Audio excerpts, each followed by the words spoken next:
Hello friends, welcome to concept. मेरा नाम धर्मेंद्र राजभर है। आज हम बात करेंगे स्विंग ट्रेडिंग के बारे में, यानी कि पोजीशनल ट्रेडिंग के बारे में।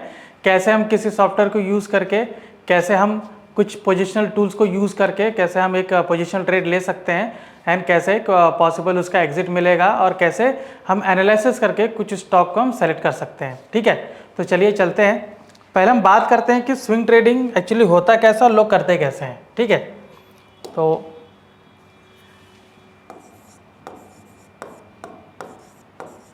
स्विंग ट्रेडिंग को अगर मैं दूसरे टर्म में अगर मैं बात करूं तो इसको हम पोजीशनल ट्रेड भी बोलते हैं, कि किसी पर्टिकुलर स्टॉक को हम बाय करके कुछ दिनों तक होल्ड करते हैं।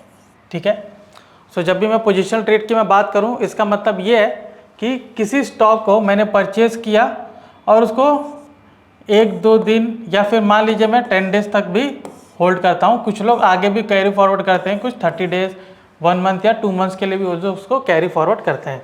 ठीक है, कई लोग स्टॉक्स में बाय करते हैं, कई लोग फ्यूचर्स में बाय करते हैं, कई लोग ऑप्शंस में बाय करते हैं। ठीक है, तो स्टॉक्स में जब बाय करते हैं तो स्टॉक्स में इशू नहीं होता है, बिकॉज उसका कोई उसको एक्सपायरी टाइम डीके का इशू नहीं होता है, तो लोग उसको बाय करते हैं। मान लीजिए अगर कुछ नीचे भी लेवल पे आ जाता है तो वहाँ पर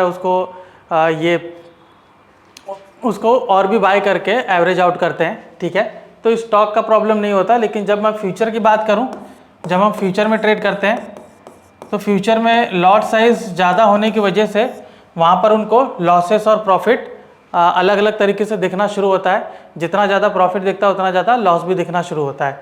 ठीक है, फिर हम बात करते हैं ऑप्शंस की। तो ऑप्शंस के जो ऑप्शन ग्रीक्स होते हैं वो खास करके इस पर असर करते हैं। अगर हम बगैर स्ट्रैटेजी के अगर इसमें ट्रेड करते हैं तो हमें बहुत बड़ा नुकसान देखने को मिलता है। ठीक है, सो चलिए आज बात करेंगे कि किस तरीके से हम ऑप्शन ट्रेडिंग या फिर फ्यूचर ट्रेडिंग करके एक पोजिशनल ट्रेड हम ले सकते हैं। ठीक है, सो जब मैं बात करता हूँ कि किसी पर्टिकुलर स्टॉक को अगर मुझे ट्रेड लेना है तो सिर्फ हम टेक्निकल के भरोसे उस पर नहीं देख सकते हैं। ठीक है, सिर्फ टेक्निकल्स जो हम देखते हैं सिर्फ उसके भरोसे नहीं रहते हैं। टेक्निकल्स आप देखिए, लेकिन टेक्निकल के साथ साथ में हम डेटा को भी चेक करते हैं। ठीक है, अभी चेक करना है तो हमें क्या देखना पड़ता है, ऑप्शंस OI को भी देखना पड़ता है और फ्यूचर्स OI को भी देखना पड़ता है। ठीक है, ऑप्शंस OI को भी देखना पड़ता है और फ्यूचर्स OI को भी देखना पड़ता है। दोनों एक ही सिक्के के दो पहलू होते हैं। ठीक है, तो जब मैं बात करूं ऑप्शंस OI के, तो ऑप्शंस OI से हमें क्या मालूम पड़ता है, हमें मालूम पड़ता है कुछ लेवल्स। ठीक है, पहला इंपॉर्टेंट चीज होता है कि कुछ लेवल्स हमें मालूम पड़ता है कि कहाँ पर मुझे एक पर्टिकुलर राइटर्स, या फिर आप देखोगे एक बहुत ही अच्छा जो रेजिस्टेंस है जहाँ पे प्राइस ने बहुत बार वहाँ पर उसको रिस्पेक्ट किया हो, या फिर सपोर्ट लेवल हम देख सकते हैं। तो वो फ्यूचर्स ऑप्शंस के डेटा पे हम लेवल्स फाइंड आउट करते हैं, जहाँ पे बहुत ज़्यादा कॉल राइटर्स या ऑप्शन राइटर्स हम option writers, not just call writers, option writers position बनाते हैं, तो उसके वजह से हम लेवल देखते हैं। और वो जो ऑप्शन डेटा उस पर्टिकुलर लेवल पे जो चेंज होता है उसके मुताबिक वहाँ पर कैसा ट्रेंड बनता है वो चेक करेंगे। ठीक है, फिर फ्यूचर्स डेटा से हम पता करते हैं डायरेक्शन। ठीक है, कि इस पर्टिकुलर स्टॉक का डायरेक्शन क्या हो सकता है, जो हमें एक बैकअप मिलता है। ठीक है, जिसके वजह से जो भी पर्टिकुलर स्टॉक में ब्रेकआउट आता है वो सस्टेन करने के चांसेस ज़्यादा हो जाते हैं। ठीक है, तो हम इससे पता करेंगे कि इसका डायरेक्शन क्या है। ऑलराइट, सो चलिए पहले हम बात करते हैं ऑप्शंस OI की। ठीक है, टेक्निकल्स तो हम देख ही लेंगे, टेक्निकल्स कैसे किसी पर्टिकुलर स्टॉक का बनता है। ठीक है, कोई भी पर्टिकुलर स्टॉक देख लो कि ऐसा रेजिस्टेंस या सपोर्ट है, हम सोचते हैं कि यहाँ पर ऐसा आएगा, नीचे आएगा, या इसको ब्रेक करके ऐसा ऊपर जा सकता है। ठीक है, ये टेक्निकल्स होता है। लेकिन इसी के साथ अगर मैं डेटा को मैच करूँ, ठीक है, जैसे ये पर्टिकुलर लेवल्स है। ठीक है, यहाँ पे बहुत ज़्यादा कॉल ऑप्शन राइटर्स हैं। ठीक है, कॉल ऑप्शन राइटर्स,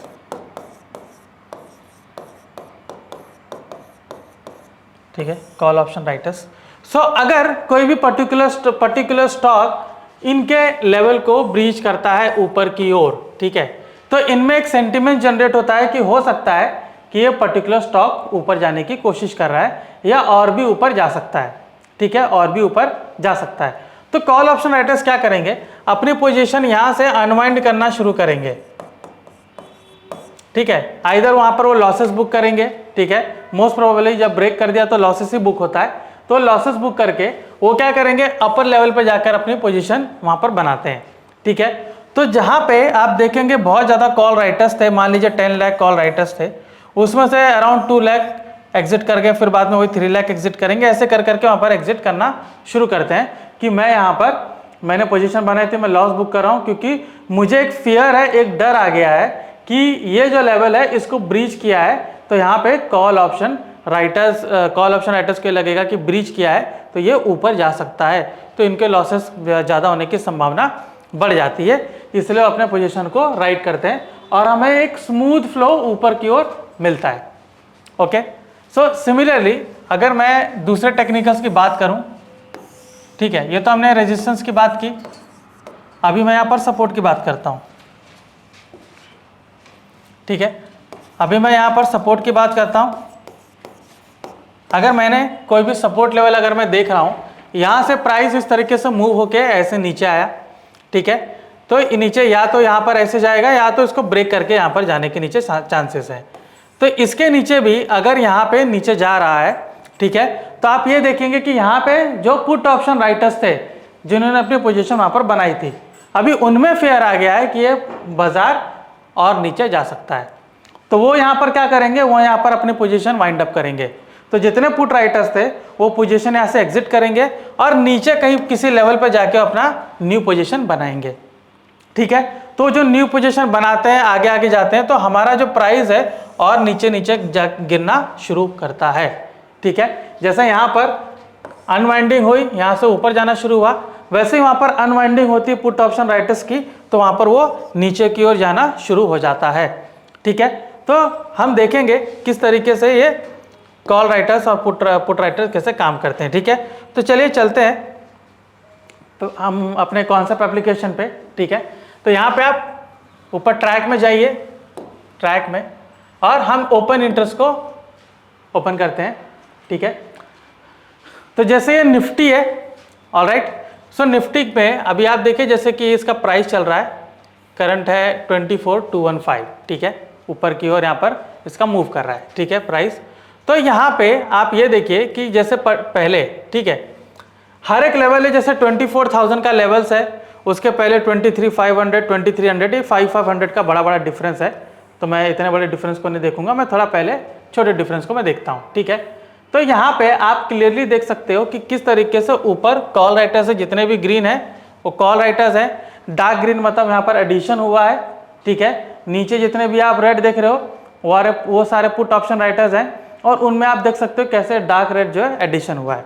तो हम क्या देखेंगे कि जैसी प्राइस यहाँ से ऊपर ऊपर मूव होता है, तो ये जो ग्रीन बार आप देख रहे हो यहाँ पे ये ब्लैंक होना शुरू होता है इसके जैसे, तो यहाँ पर आपको कॉल अनवाइंडिंग दिखना शुरू होती है, मतलब उनमें एक फेयर आता है कि ये प्राइस ऊपर जाएगा, यहाँ पर आपको क्लियर दिखता है कि पर्टिकुलर लेवल को ऊपर की ओर ब्रीच किया है। सिमिलरली ये नीचे आता है, तो जैसे आप यहाँ पर ब्लैंक बॉक्स देख रहे हैं, ठीक है, तो जैसे यहाँ पर नीचे आएगा तो यहाँ पर ब्लैंक बॉक्स दिखना शुरू हो जाएगा कि यहाँ पे ये प्राइस नीचे जाने की कोशिश कर रहा है, मतलब यहाँ पे डाउन साइड हमें देखने को मिल सकता है, तो मुझे वहाँ पर एक पुट साइड में ट्रेड मिल जाता है, ठीक है।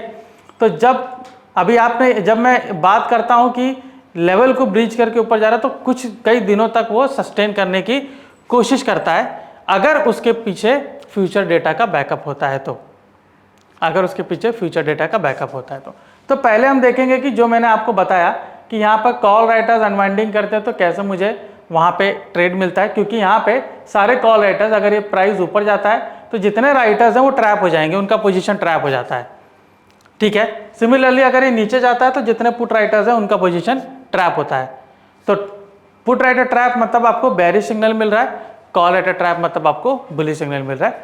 चलिए चलते हैं, तो पहले हम कॉन्सेप्ट एप्लीकेशन पे देखेंगे। आप ट्रेडिंग में जाएंगे, ट्रेडिंग में कौन सा मॉडल आप देख रहे हैं, सो कॉन्ट मॉडल में आप देखेंगे लास्ट ऑप्शन है ट्रैप इंडिकेटर, ठीक है। तो ये आपका ट्रैप इंडिकेटर है, तो यहाँ पर आप देख सकते हो कि किस तरीके से आपको यहाँ पर सिग्नल जनरेट हो रहा है, ठीक है।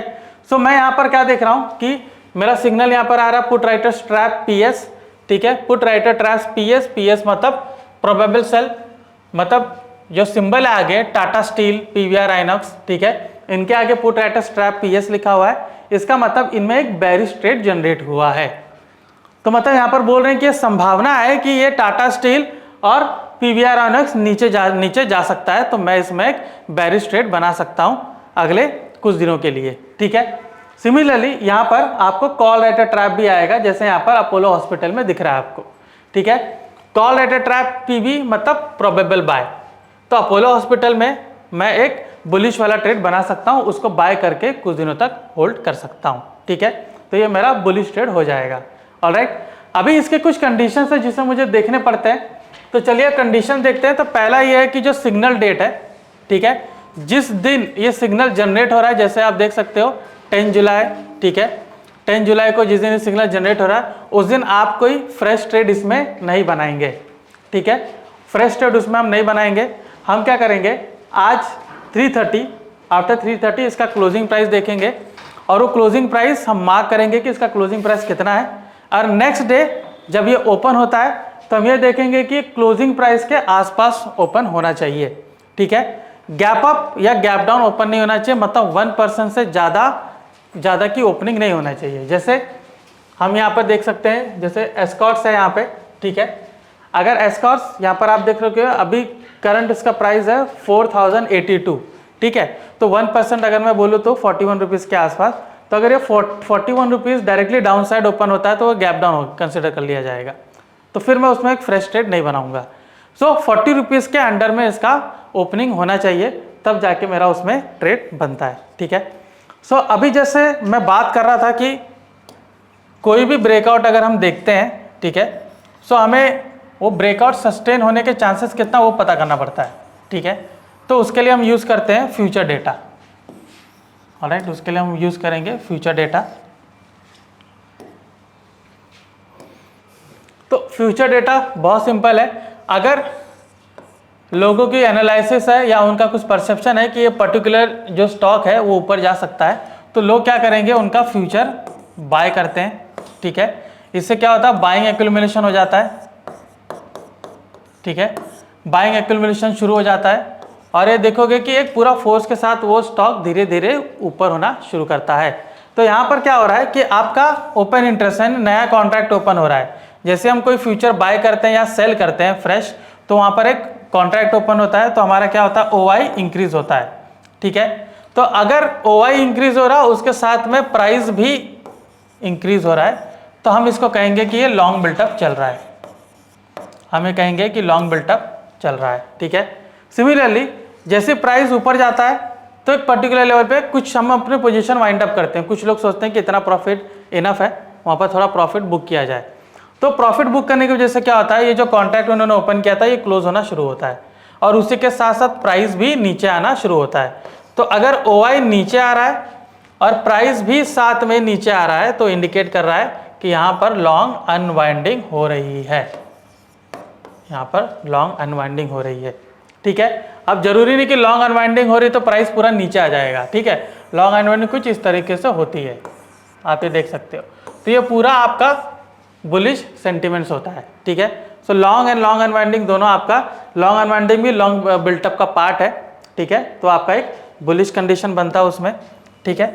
सिमिलरली अगर मेरा परसेप्शन ये है कि ये पर्टिकुलर स्टॉक है, ये नीचे जा सकता है कुछ दिनों के लिए, तो मैं क्या करूँगा कि मैं उसका एक फ्यूचर शॉर्ट कर सकता हूँ, ठीक है।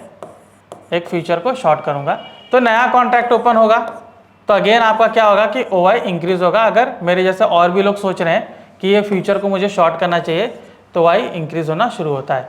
लेकिन सिंस ये शॉर्ट पोजीशन है, ठीक है, सप्लाई ज़्यादा है, डिमांड कम है, तो इसका जो प्राइस है वो नीचे गिरना शुरू होता है, ठीक है। तो OI साथ में बढ़ रहा है, प्राइस नीचे गिर रहा है, तो ये आपको क्या संकेत दे रहा है कि यहाँ पर आपका शॉर्ट बिल्टअप है, ओके। अभी सिमिलरली शॉर्ट बिल्टअप है तो कुछ लोग यहाँ पर प्रॉफिट बुक करेंगे, या फिर मैं कुछ पोजीशन वहाँ से कुछ पोजीशन में प्रॉफिट बुक करूँगा तो थोड़ा सा प्राइस ऊपर आता है। देन अगेन अब ये शॉर्ट बिल्टअप पूरा बेरिश ही है, तो एक पर्टिकुलर लेवल से वापस से नीचे जाना शुरू होता है। तो इसमें क्या होगा, जो कॉन्ट्रैक्ट ओपन था वो क्लोज होगा, तो OI यहाँ पर आपका थोड़ा गिर जाएगा, ठीक है, और प्राइस थोड़ा सा ऊपर बढ़ने की कोशिश करता है, तो यहाँ पर प्राइस आपका थोड़ा सा ऊपर जाएगा, तो इसको क्या बोला जाएगा, शॉर्ट कवरिंग। ठीक है, और दोनों ही कंडीशन आप देखोगे ये बेरिश सेंटिमेंट्स है। ओके, सो अगर मुझे लॉन्ग अनवाइंडिंग मुझे ज़्यादा दिख रही है तो क्लियर इंडिकेशन है कि वो अप ट्रेंड है। शॉर्ट कवरिंग मुझे ज़्यादा दिख रहा है तो क्लियर इंडिकेशन है कि वो डाउन ट्रेंड है। तो फिर अभी फ्यूचर डेटा के लिए मैं ट्रैक में जाऊंगा और फ्यूचर जो भाई आप देख रहे हैं इसमें सेकंड ऑप्शन है फ्यूचर्स बिल्टअप स्क्रिप्ट सिंबल। ठीक है, सो बिल्टअप स्क्रिप्ट सिंबल में हमारा थर्ड ऑप्शन है, यहाँ पर सिंबल साइकिल फ्यूचर वाई, तो फ्यूचर वाई को सेलेक्ट करिए। ठीक है, सो यहाँ पर आप देख सकते हैं कि ये एक क्लियर डेटा है, जैसे यहाँ पर निफ्टी लगा हुआ है। ठीक है, सो यहाँ पर पिछले 20 डेज का साइकिल है। सो 20 डेज में मुझे क्या बता रहा है कि कहाँ पर कितना लॉन्ग बिल्टअप है, कितना शॉर्ट बिल्टअप है। अभी यहाँ से आप पूरा सेंटीमेंट्स लगा सकते हो कि यहाँ पर आपको ग्रीन कैंडल ज़्यादा दिख रही है। ग्रीन मतलब लॉन्ग बिल्टअप, ब्लू मतलब लॉन्ग अनवाइंडिंग एंड रेड मतलब आपका शॉर्ट है और येलो वाला जो शॉर्ट कवरिंग है। ठीक है, तो यहाँ पर आप क्लियर देख सकते हो कि पूरा लॉन्ग बिल्टअप ज़्यादा है, तो मुझे क्लियर दिख रहा है प्राइस के साथ कर्व ऊपर जा रहा है, तो ये पूरा लॉन्ग बिल्टअप है। ठीक है, तो मैं निफ्टी में एक बाइंग का पोजीशन बना सकता हूँ, बुलिश का ट्रेड बना सकता हूँ। अगर मैं पिछले 10-12 दिन का भी डेटा देखूँ तो उसमें भी शॉर्ट कैंडल मुझे दो ही दिख रही है और उसके बाद शॉर्ट कवरिंग दिख रही है। ठीक है, तो यहाँ पर क्लियरली आप देख सकते हो कि किस तरीके से अप ट्रेंड है। अब हम जब ट्रैप इंडिकेटर को देख रहे हैं तो ट्रैप इंडिकेटर में जैसे टाटा स्टील, पीवीआर अनक्स, पीएनबी, ये सब स्टॉक्स में पुट राइटर्स ट्रैप आया, मतलब बेरिश पोजीशन है। ठीक है, और आईजीएल में मेरा दिख रहा हो कि मैं कॉल राइटर ट्रैप है, तो मैं आईजीएल को एक बार चेक करूंगा कि किस तरीके से उसमें अप ट्रेंड बना है कि नहीं। फिर हम टाटा स्टील और पीवीआर अनक्स को देखते हैं। ठीक है,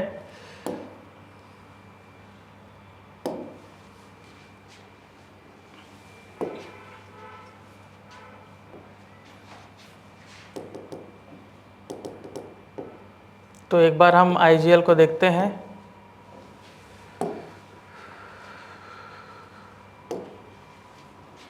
तो आप देख सकते हैं यहाँ पर लोगों का सेंटिमेंट्स यहाँ पर पूरी तरीके से आप देख सकते हो कि यहाँ पर लॉन्ग बिल्टअप है लेकिन उसका शॉर्ट बिल्टअप और शॉर्ट कवरिंग ज़्यादा आ गई है। यहाँ पर लॉन्ग अनवाइंडिंग है, यहाँ पर एग्रेसिवनेस मुझे बहुत कम दिख रहा है। तो ये एक तरीके से मुझे साइडवेज बता रहा है, मुझे क्लियर इंडिकेशन नहीं है कि ये अप ट्रेंड जा सकता है कि नहीं, तो फिर मैं इस पर्टिकुलर स्टॉक को अवॉइड करूँगा। ठीक है, मुझे एक क्लियर इंडिकेशन चाहिए कि वो ऊपर जा सकता है कि नहीं, तो उसके हिसाब से ही मैं उसमें ट्रेड बनाऊँगा। ठीक है, तो हम देखते हैं टाटा स्टील कि टाटा स्टील में क्या सेंटिमेंट्स है। तो हम बात कर रहे थे टाटा स्टील की, तो टाटा स्टील में आप देख सकते हो अगर मैं पूरे 20 डेज का अगर मैं साइकिल देखता हूं तो लॉन्ग बिल्टअप आप देख सकते हो बहुत कम है। सिर्फ आपको 3 जगह आपको लॉन्ग बिल्टअप दिख रहा है, बाकी सब जगह देखिए शॉर्ट बिल्टअप और शॉर्ट कवरिंग दिख रहा है। ठीक है, और उसी के साथ आप प्राइस का कर्व देखिए वो कैसे प्राइस पूरे तरीके से नीचे जा रहा है। तो मुझे एक ये क्लियर इंडिकेशन दिख रहा है कि यहाँ पर ये नीचे जा सकता है। और वहाँ पे ट्रैप इंडिकेटर में आपने देखा कि पुट राइटर्स ट्रैप वहाँ पर कंडीशन दी गई है, इसका मतलब मुझमें इसमें एक बेरिश ट्रेड मुझे मिल सकता है। तो कल जब मार्केट ओपन होगा, ठीक है, इसके प्राइस के आसपास ओपन होता है तो मैं इसमें एक बेरिश ट्रेड बना सकता हूँ और उसको कुछ दिनों तक होल्ड कर सकता हूँ एंड अकॉर्डिंगली मैं उसमें प्रॉफिट बुक कर सकता हूँ। तो या तो मैं इसमें फ्यूचर के साथ अगर जाऊंगा तो उसको भी हेज करूंगा, और अगर हम ऑप्शन के साथ जा रहे हैं तो ऑप्शन की स्ट्रैटेजी बना के जाइए ताकि उसमें रिस्क डिफाइन हो सके। ओके, सो ये था हमारा स्विंग ट्रेडिंग का सेटअप। और भी ऐसे जानकारीपूर्ण तत्व जानने के लिए कॉन्सेप्ट से जुड़े रहिए। मैं धर्मेंद्र राजभर, आपका धन्यवाद।